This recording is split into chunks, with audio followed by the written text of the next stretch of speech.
राजस्थान अपनी बहुरंगी संस्कृति के लिए जाना जाता है और इस संस्कृति का एक बहुत ही महत्वपूर्ण हिस्सा है यहाँ के लोक नृत्य। चलिए इन्हीं लोक नृत्यों पर विस्तार से चर्चा करते हैं। चलिए शुरू करते हैं पहले भाग से, नृत्यों का वर्गीकरण एवं घूमर।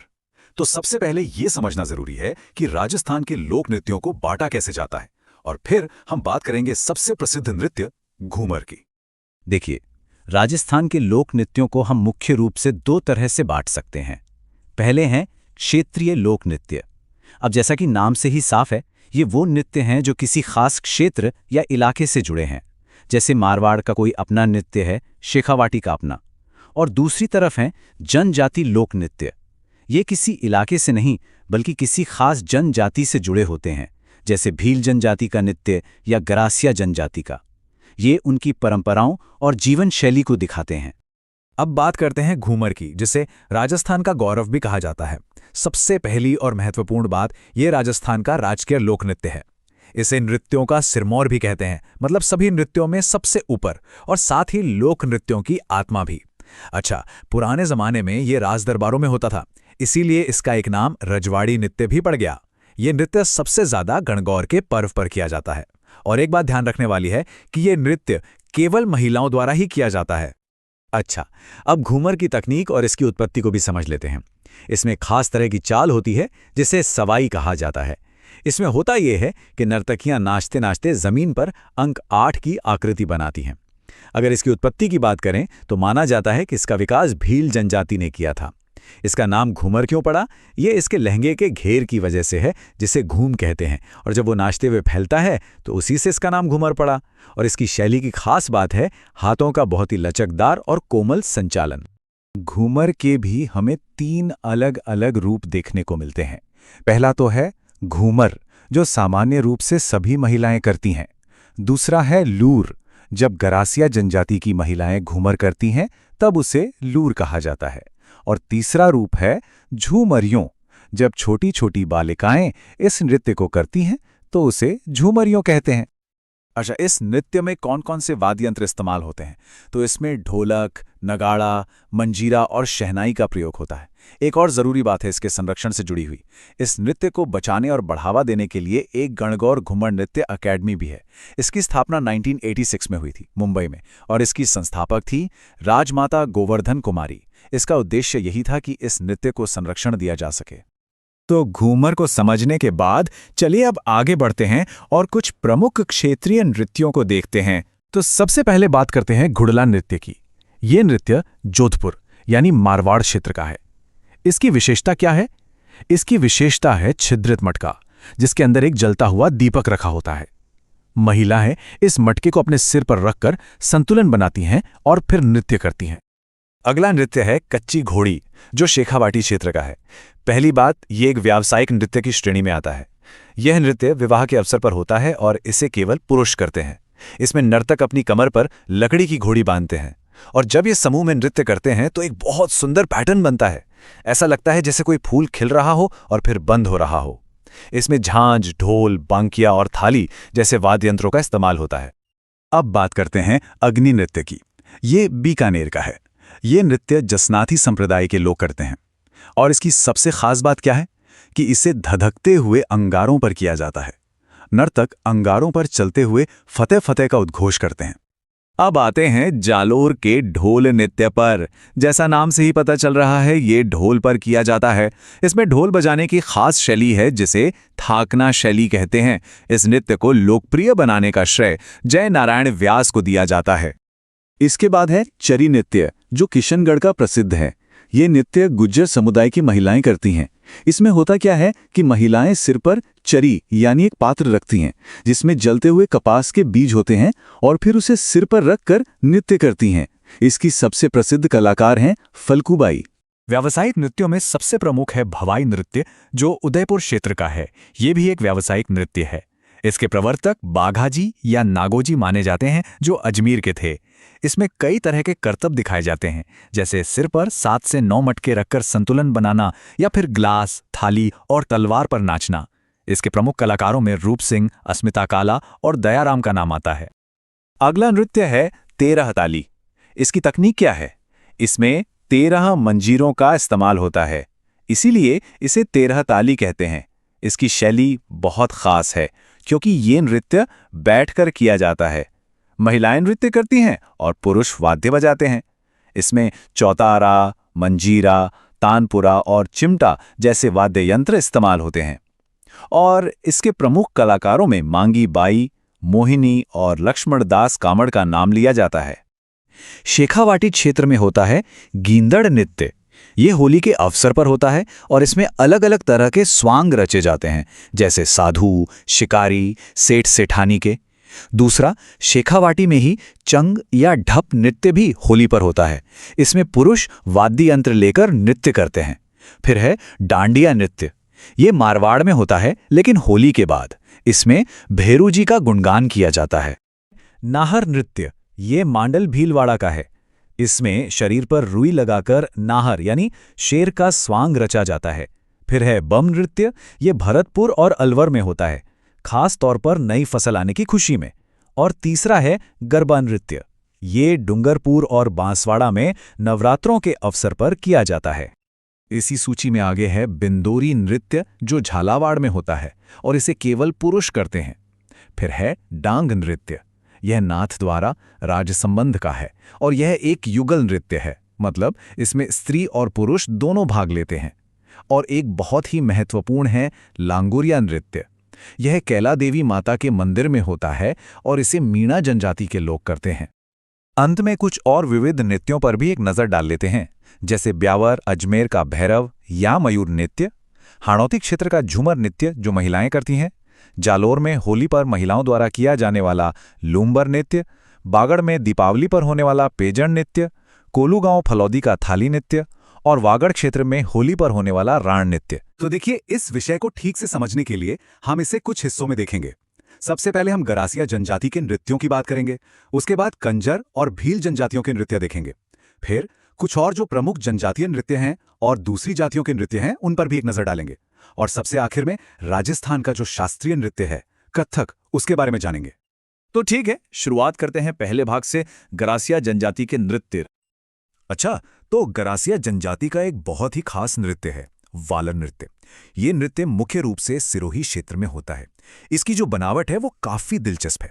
इसमें होता क्या है कि महिलाएं और पुरुष दो अलग अलग आधे गोले यानी अर्धवृत्त बनाकर नाचते हैं। और हाँ, इसकी सबसे अनोखी बात जो याद रखनी है वो ये है कि इसमें कोई भी वाद्य यंत्र इस्तेमाल नहीं होता। जी हाँ, बिना किसी इंस्ट्रूमेंट के सिर्फ गाने और तालियों की ताल पर यह नृत्य किया जाता है। वालर के अलावा एक और नृत्य है जिसका नाम है कूद नृत्य।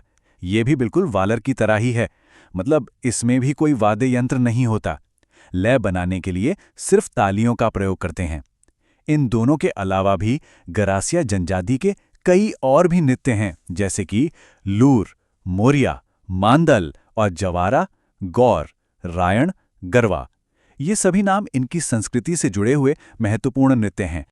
ठीक है, तो गरासिया जनजाति के बाद अब आगे बढ़ते हैं और कंजर जनजाति के नृत्यों को देखते हैं। कंजर जनजाति में मुख्य रूप से 3 नृत्य देखने को मिलते हैं। चलिए एक एक करके समझते हैं। पहला है चक्री नृत्य। देखिए, जैसा नाम है चक्री, वैसा ही इसका अंदाज है। बहुत तेज गति से गोल गोल घूमकर ये नृत्य किया जाता है। ये बूंदी क्षेत्र में कजली तीज के मौके पर अविवाहित युवतियां करती हैं। अच्छा, दूसरा है धाकड़ नृत्य। इसमें क्या होता है, कलाकार हाथों में हथियार लेकर एक तरह से युद्ध कला का प्रदर्शन करते हैं। काफी जोशीला होता है ये। और तीसरा है लाठी नृत्य, जो हाड़ौती के इलाके में किया जाता है। अब हम आते हैं राजस्थान की एक बहुत ही प्रमुख जनजाति भील जनजाति पर। इनके नृत्यों के बारे में हम थोड़ा विस्तार से बात करेंगे क्योंकि ये काफी महत्वपूर्ण विषय है, तो इस पर थोड़ा ध्यान दीजिएगा। भील जनजाति का जो सबसे प्रसिद्ध नृत्य है वो है गवरी। इसका एक और नाम है राई नृत्य। ध्यान रखिएगा, ये मेवाड़ क्षेत्र में होता है और इसे सिर्फ भील पुरुष ही करते हैं। ये एक तरह का नृत्य नाट्य है जो भगवान शिव और भस्मासुर की पौराणिक कहानी पर आधारित है। इसका महत्व आप इसी बात से समझ सकते हैं कि इसे लोक नाट्यों का मेरु नाट्य भी कहते हैं। गौरी नृत्य की एक और बहुत खास बात है इसका समय। ये कब और कितने दिन होता है, तो इसकी शुरुआत होती है रक्षाबंधन के ठीक अगले दिन से। और ये कोई छोटा मोटा आयोजन नहीं है, ये पूरे 40 दिनों तक चलता है। आप सोच सकते हैं कितनी बड़ी परंपरा होगी ये। चलिए अब इस गौरी नाट्य के जो मुख्य पात्र हैं उनको समझ लेते हैं। सबसे पहले हैं राई। राई जो हैं वो माता पार्वती का प्रतीक होती हैं। फिर हैं पुरिया, जिन्हें बुढ़िया भी कहते हैं। ये भगवान शिव का रूप है और कहानी के मुख्य पात्र भी यही हैं। इसके बाद एक पात्र है झामटिया। इसका काम होता है कविता या जो भी संवाद है उसे बोलना। और फिर आता है खटकड़िया। खटकड़िया क्या करता है, वो झामटिया की कही हुई बात को दोहराता है और साथ ही एक जोकर की तरह हास्य भी पैदा करता है। गौरी से जुड़े कुछ और शब्द हैं जिन्हें जानना जरूरी है। एक शब्द है कुटकुड़िया। इसे आप इस नाट्य का सूत्रधार या डायरेक्टर समझ सकते हैं, जो पूरी कहानी को जोड़कर रखता है। अच्छा, जब पुरिया यानी शिव के चारों तरफ डांस किया जाता है, उस हिस्से को गम्मत कहा जाता है। मुख्य किरदारों को छोड़कर बाकी जितने भी पात्र होते हैं उन सबको मिलाकर खेरिया या खेला कहते हैं। और वाद्य यंत्रों में मुख्य रूप से थाली और मांदल का इस्तेमाल होता है। गौरी के अलावा भीलों का एक और बहुत ही प्रसिद्ध नृत्य है गैर नृत्य। अब यहां इस टेबल को देखिए। गैर के दो मुख्य प्रकार हैं। एक तो है सामान्य गैर, जो मेवाड़ में और बाड़मेर के कनाना गांव में होता है, और दूसरा जो बहुत ही खास है वो है तलवारों की गैर। ये उदयपुर के मिनार गांव की प्रसिद्ध है। और जैसा कि नाम से ही पता चल रहा है, इसमें असली तलवारों के साथ नृत्य किया जाता है। इस नृत्य में इस्तेमाल होने वाले वाद्य यंत्र हैं ढोल, बांकिया और थाली। भील जनजाति में शादी ब्याह के मौकों पर भी खास नृत्य होते हैं। पहला है हाथी मना नृत्य। ये विवाह के अवसर पर पुरुषों द्वारा किया जाता है। इसमें पुरुष घुटनों के बल बैठकर हाथ में तलवार घुमाते हुए एक तरह का नकली युद्ध दिखाते हैं। ये उनकी वीरता का प्रतीक है। दूसरा नृत्य है द्विचक्री। जैसा नाम है, द्विचक्री मतलब दो चक्र। ये एक युगल नृत्य है जिसमें पुरुष और महिलाएं दो गोले बनाकर एक साथ नाचते हैं। चलिए अब एक और बहुत ही रोचक नृत्य देखते हैं, नेजा नृत्य। ये असल में एक नृत्य से ज्यादा एक खेल है। ये होली के तीसरे दिन होता है। इसमें होता ये है कि एक खंबे पर ऊपर नारियल बांध दिया जाता है। पुरुषों को उस नारियल को उतारना होता है और महिलाएं उन्हें छड़ी या कोड़ों से मारकर रोकती हैं। काफी मनोरंजक होता है ये। अच्छा, इन सब के अलावा भीलों में युद्ध नृत्य और घूमरा नृत्य भी किए जाते हैं। तो ये थे भील जनजाति के नृत्य। अब आगे बढ़ते हैं और राजस्थान की कुछ दूसरी प्रमुख जनजातियों और उनके नृत्यों को देखते हैं। सबसे पहले बात करते हैं सहरिया जनजाति की। इनके कई नृत्य हैं, चलिए एक एक करके देखते हैं। पहला है शिकारी नृत्य। नाम से ही साफ है, इसमें शिकार करने का दृश्य दिखाया जाता है। दूसरा है बिछवा नृत्य। ये सिर्फ महिलाएं करती हैं। फिर है झेला नृत्य, जो फसल पकने की खुशी में होता है। लहंगी इनका एक मुख्य नृत्य है। और सांग जो है वो एक युगल नृत्य है, यानी महिला पुरुष साथ में करते हैं। अब एक बहुत ही महत्वपूर्ण नृत्य की बात करते हैं, कालबेलिया नृत्य। इस नृत्य ने राजस्थान को अंतर्राष्ट्रीय स्तर पर पहचान दिलाई है। ये सपेरा जाति का नृत्य है और इसकी सबसे प्रसिद्ध नृत्यांगना है गुलाबो सपेरा। इन्होंने ही इसे पूरी दुनिया में मशहूर किया। और ये एक बहुत ही महत्वपूर्ण तथ्य है कि साल 2010 में यूनेस्को ने इसे अपनी सांस्कृतिक विरासत की सूची में शामिल किया था। इसमें जो वाद्य यंत्र बजते हैं वो हैं पुंगी, खंजरी और डफली। कालबेलिया जाति के कुछ और भी नृत्य हैं। चलिए इस टेबल की मदद से समझते हैं। पहला है शंकरिया। ये एक प्रेम कहानी पर आधारित युगल नृत्य है। दूसरा है पणिहारी। ये पणिहारी गीतों पर किया जाता है। तीसरा है बागड़िया। ये नृत्य महिलाएं भीख मांगते समय करती हैं। और चौथा है इंडोनी। इसमें महिलाएं सिर पर इंडोनी रखकर गोल गोल घूमती हैं। तो ये तो थे जनजातीय नृत्य। इनके अलावा भी राजस्थान में दूसरी जातियों के अपने अपने खास नृत्य हैं। चलिए अब उनको भी देख लेते हैं। सबसे पहले देखते हैं गुर्जर जाति के नृत्य। इनका एक बहुत ही प्रसिद्ध नृत्य है चरी नृत्य, जो किशनगढ़ का है और इसकी प्रसिद्ध कलाकार हैं फल्कू बाई। इसके अलावा ये झूमर नृत्य भी करते हैं। अब देखते हैं मेव जाति के नृत्य। ये मुख्य रूप से मेवात के इलाके में होते हैं, यानी अलवर, भरतपुर में। इनके दो मुख्य नृत्य हैं रतवई और रणबाजा। चलिए अब दो और जातियों के नृत्य देखते हैं। पहली है कथोड़ी जाति। इनके दो खास नृत्य हैं। एक है होली नृत्य। इसमें महिलाएं एक के ऊपर एक चढ़कर पिरामिड बना लेती हैं। और दूसरा है मावलिया नृत्य। ये नवरात्र में पुरुषों द्वारा किया जाता है। इसके बाद है मीणा जनजाति। इनके मुख्य नृत्य हैं रसिया नृत्य और एक है सुगनी नृत्य, जो पाली में होता है। राजस्थान में जो घुमंतू जातियां हैं उनके भी अपने नृत्य हैं। जैसे भाट जाति का है बाल्दिया नृत्य, जो उनके घुमंतु जीवन को दिखाता है। नट जाति का कठपुतली नृत्य तो बहुत ही प्रसिद्ध है। और एक है बंजारा जाति का मछली नृत्य। ये बहुत ही अलग है, क्योंकि ऐसा माना जाता है कि ये एकमात्र ऐसा नृत्य है जो शुरू तो खुशी से होता है पर खत्म दुख के साथ होता है। तो ये सब थे राजस्थान के प्रमुख लोक नृत्य। अब हम इस विषय के आखिरी हिस्से पर आते हैं और बात करते हैं राजस्थान के शास्त्रीय नृत्य की।